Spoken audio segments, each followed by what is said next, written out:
Graça e paz, meus irmãos, muito boa noite. Estamos começando mais um programa Palavra Viva. Então não saiam daí que nosso programa está imperdível.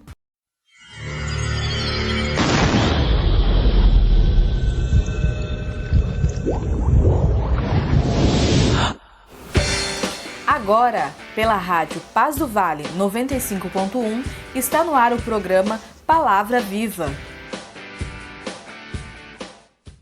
Muito bem, graças a Deus. E eu quero aproveitar a oportunidade para convidar vocês aí para participarem aqui do nosso programa. Você pode participar do nosso programa enviando a sua mensagem no WhatsApp 12 99192 5941. 12 99192 5941. 12 99192 5941. Mande a sua mensagem, a sua participação. Para nós aqui é muito importante saber de onde você nos ouve, de onde você nos acompanha. E você também que me acompanha pelo YouTube, você pode deixar aí nos comentários a sua mensagem que nós também estaremos observando. Mas, sem perca de tempo, vamos ouvir os nossos patrocinadores e logo em seguida iremos tratar aí do tema de hoje, falando sobre a identidade, a vocação e o propósito do arauto do Evangelho, o apóstolo Paulo. Então, não saiam daí. Agradecemos aqui o Pinda Baterias, situado na Avenida Doutor Fonte Júnior, 1149.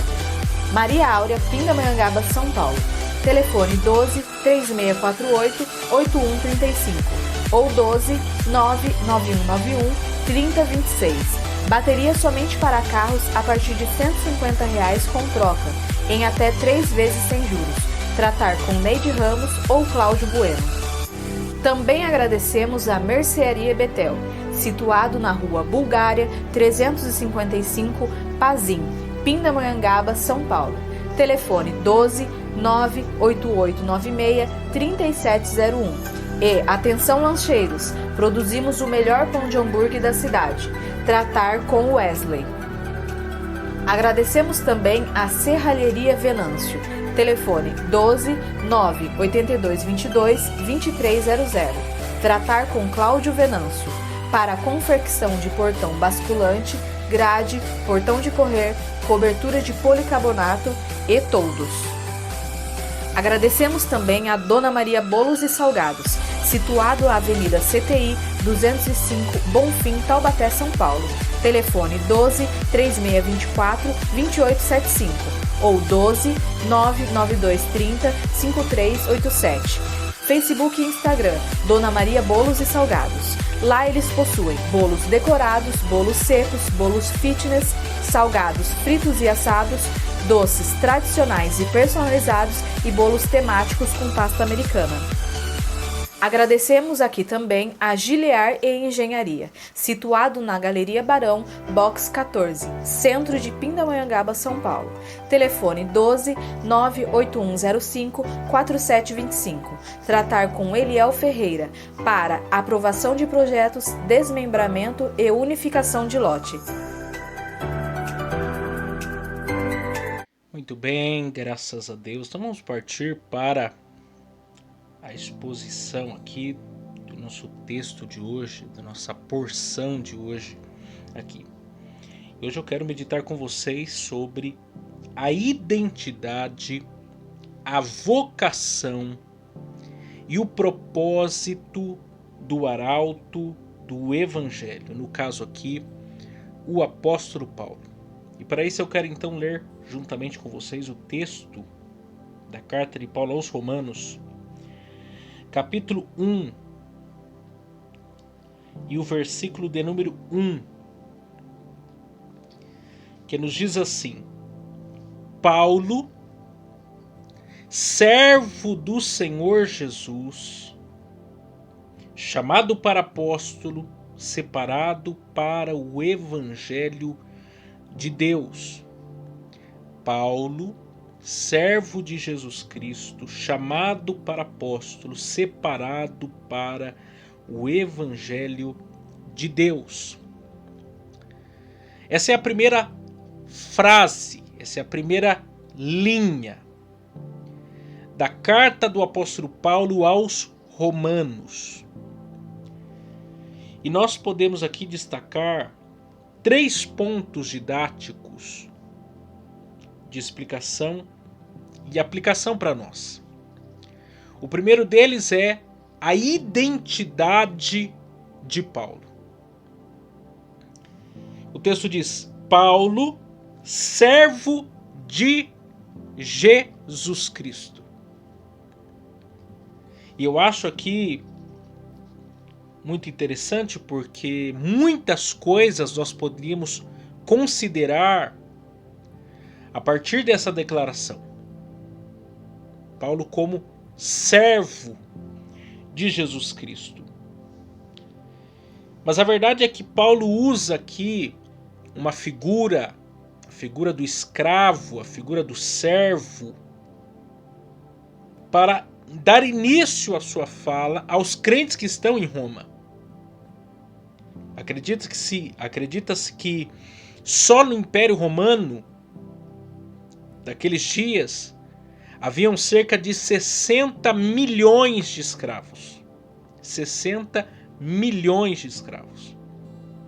E a palavra que ele usa aqui é a palavra grega doulos, que significa escravo. E afinal de contas, o que é o escravo? O escravo não era reconhecido como uma pessoa. O escravo era reconhecido como uma propriedade. O escravo não tinha vontade própria.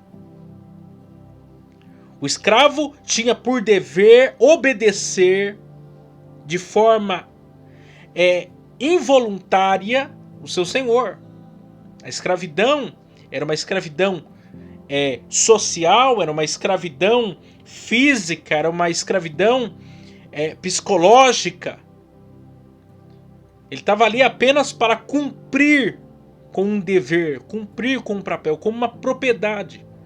Não tinha alma, não tinha uma vida. O escravo é um escravo.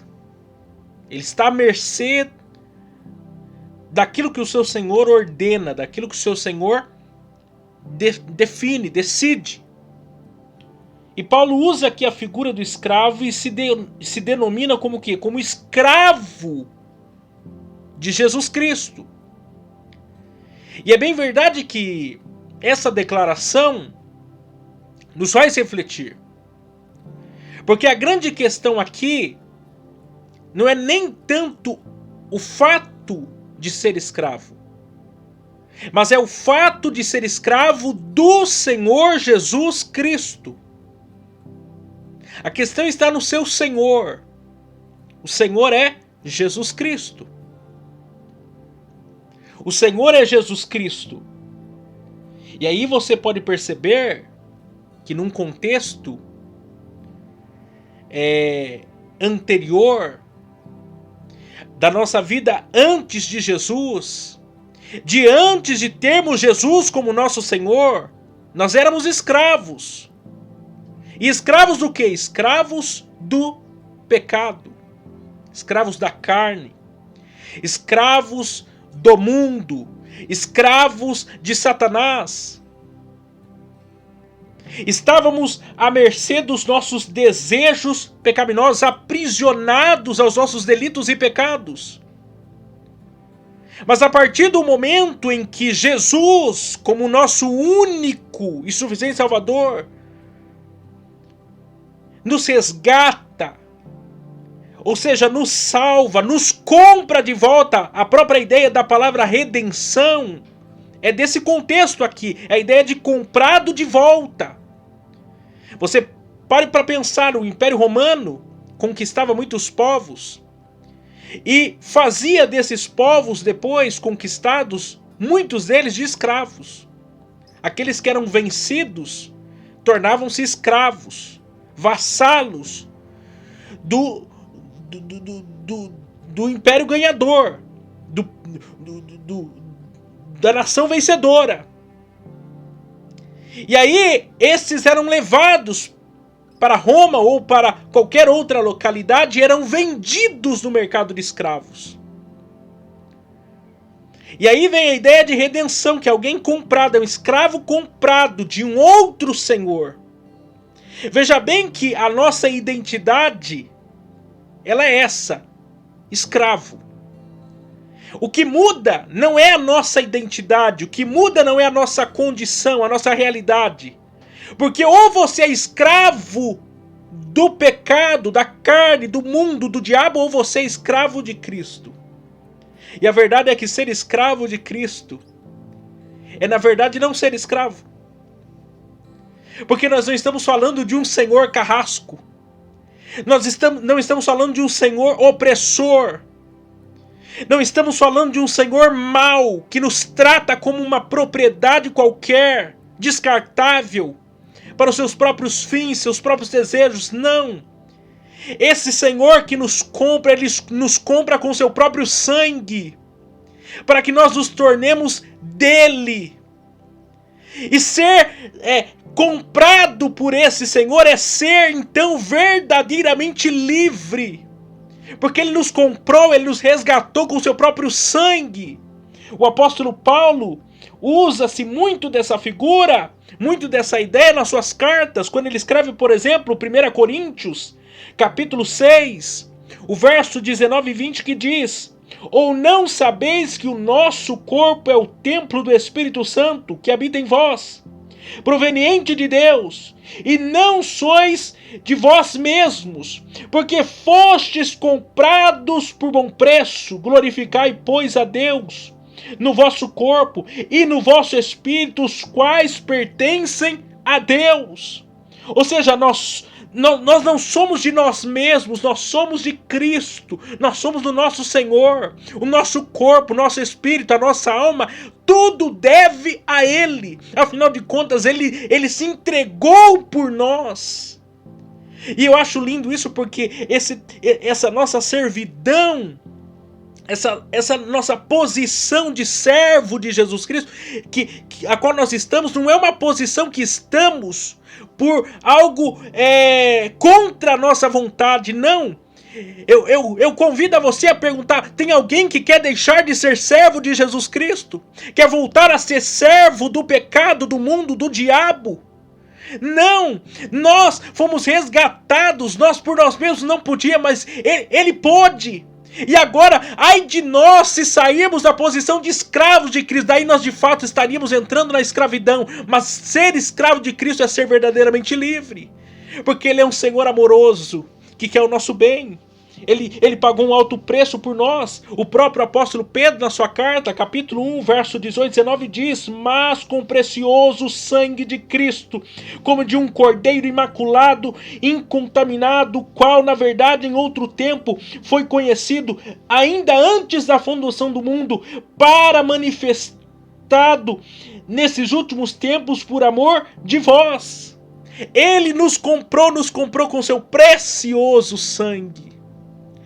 E aí nós nos tornamos o que? Servos de Cristo, escravos de Cristo. Nós nos tornamos membros da família de Deus. Eu acho mais lindo porque lá na frente, capítulo 8 do próprio texto de Romanos, nós, além do fato de ter sido comprado para nos tornarmos servos de Jesus Cristo, Ele não se contentou em apenas de nos comprar de volta, de nos fazer sua propriedade. Não, Ele decidiu nos adotar a sua família. Você pense comigo, alguém condenado. Você pense comigo, alguém, o pior pecador, o pior homem, a pior mulher da face da terra. E aí Ele disse assim: eu vou comprar ele. Eu vou comprar ele com meu sangue. E não apenas isso, eu não vou fazer dele mais um entre os meus. Não, eu quero fazer dele meu filho, minha filha. Eu quero fazer dele meu herdeiro. E aí nós nos tornamos herdeiros de Deus e co-herdeiros com Cristo. Nós somos filhos de Deus. Nós somos mais do que apenas servos. Essa é uma verdade que não cabe no nosso coração. Porque essa é a posição, essa é a realidade a qual nós estamos inseridos. Eu acho interessante também porque essa é uma posição que Paulo nos apresenta e pensando também na sua realidade do Antigo Testamento. No Antigo Testamento, ser denominado como servo de Deus era uma posição de honraria.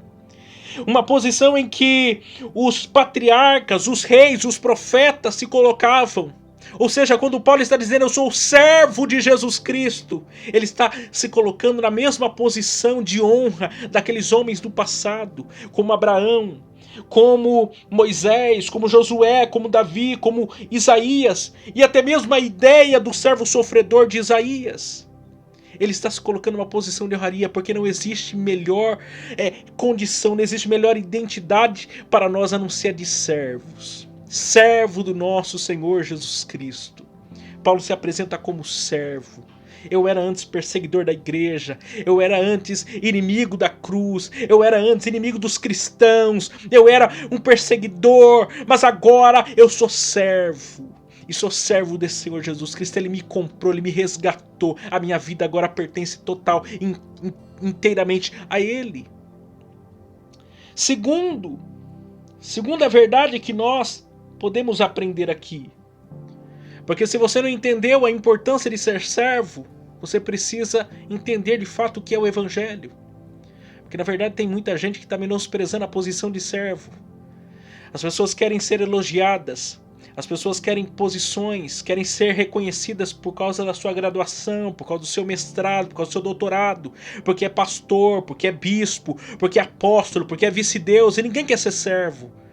Mas se você entendeu verdadeiramente o Evangelho, se você teve um encontro realmente com Cristo, você entendeu que o melhor lugar, a melhor posição para se estar é a posição de servo, servo de Jesus Cristo.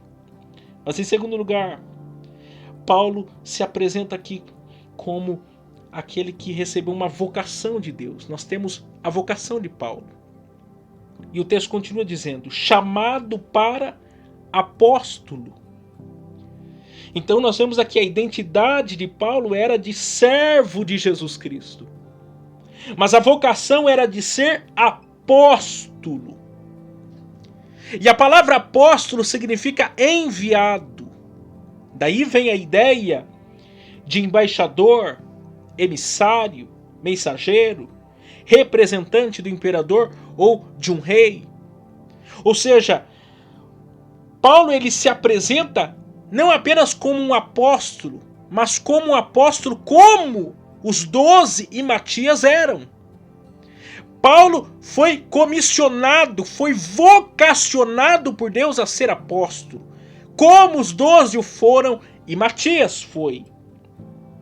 Porque veja bem, ser apóstolo não é a mesma coisa que ser discípulo. Uma coisa é ser discípulo, outra coisa é ser apóstolo. Jesus tinha 5 níveis de relacionamento, a multidão, os 70 discípulos, os 12 apóstolos, Pedro, Tiago e João. E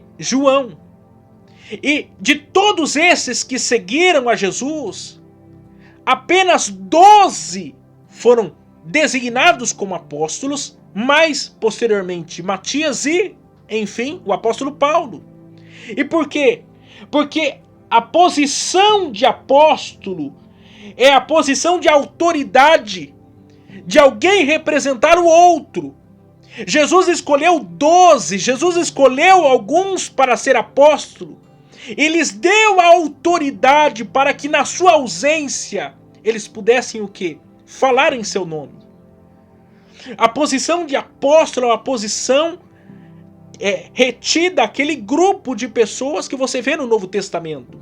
Ainda William Hendricks, ele nos fornece 5 critérios necessários para ser apóstolo de Cristo. Observe aí comigo. Em primeiro lugar, os apóstolos haviam sido escolhidos, chamados e enviados por Cristo pessoalmente. Haviam recebido sua comissão diretamente dele.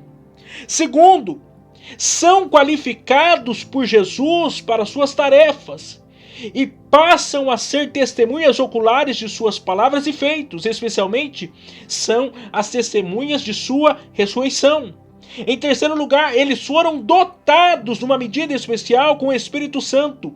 E é este Espírito Santo que os guia em toda a verdade.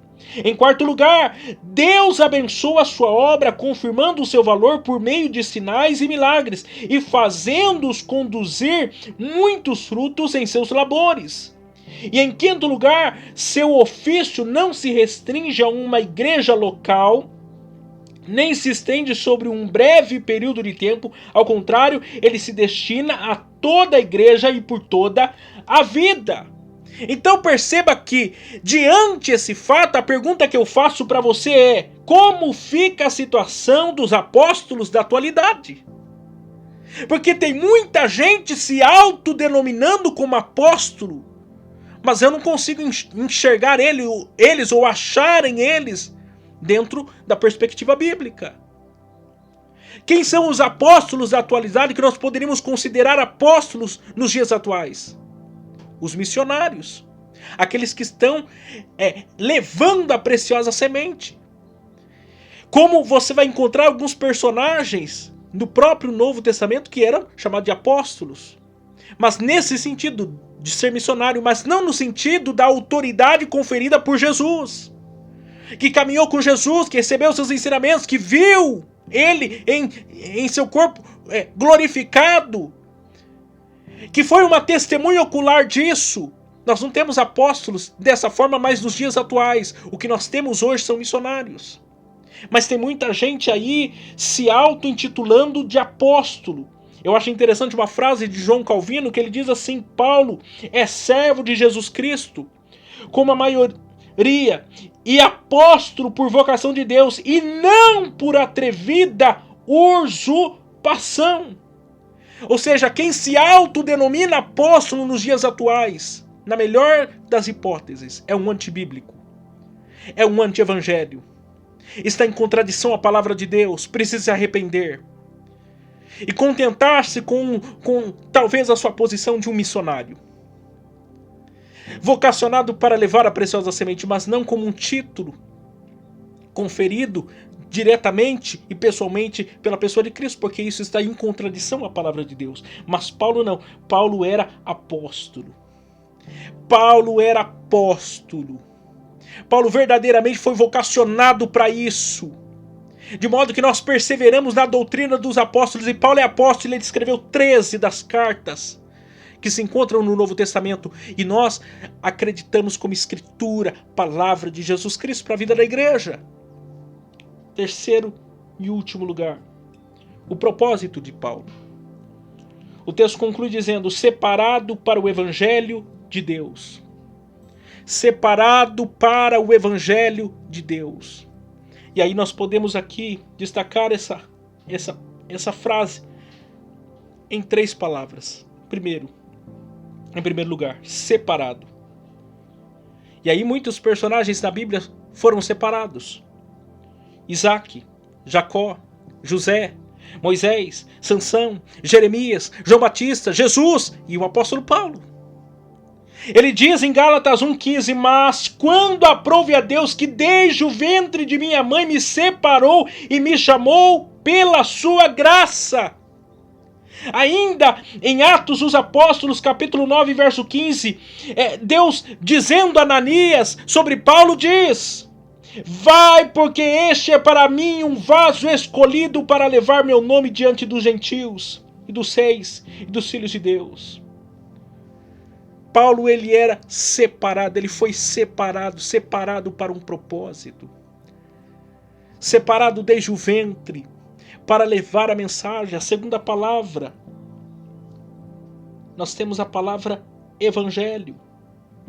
E aí eu te pergunto, o que é o evangelho? No que consiste o evangelho? O evangelho não é algo subjetivo, abstrato, insubstancial. O evangelho é uma pessoa, o evangelho é Jesus, o evangelho é viver a imago Dei, o evangelho é negar a si mesmo, é tomar a sua cruz e é segui-lo. Isso é o evangelho. Thomas Adam ainda diz que Jesus é a soma de toda a Bíblia. Profetizado, tipificado, prefigurado, exibido, demonstrado, a ser encontrado em cada página, quase toda a linha. Jesus é a parte principal, o centro para onde todas essas linhas conduzem. Terceira palavra, Deus. Terceiro lugar, Deus. Deus é a causa não causada. Ele é a origem do Evangelho. Ele é a base de tudo. Tudo é dele, por ele, para ele. Paulo foi esse homem que Deus levantou, que tinha uma identidade, que foi vocacionado e que foi levantado com um propósito, o propósito de levar o Evangelho de Deus.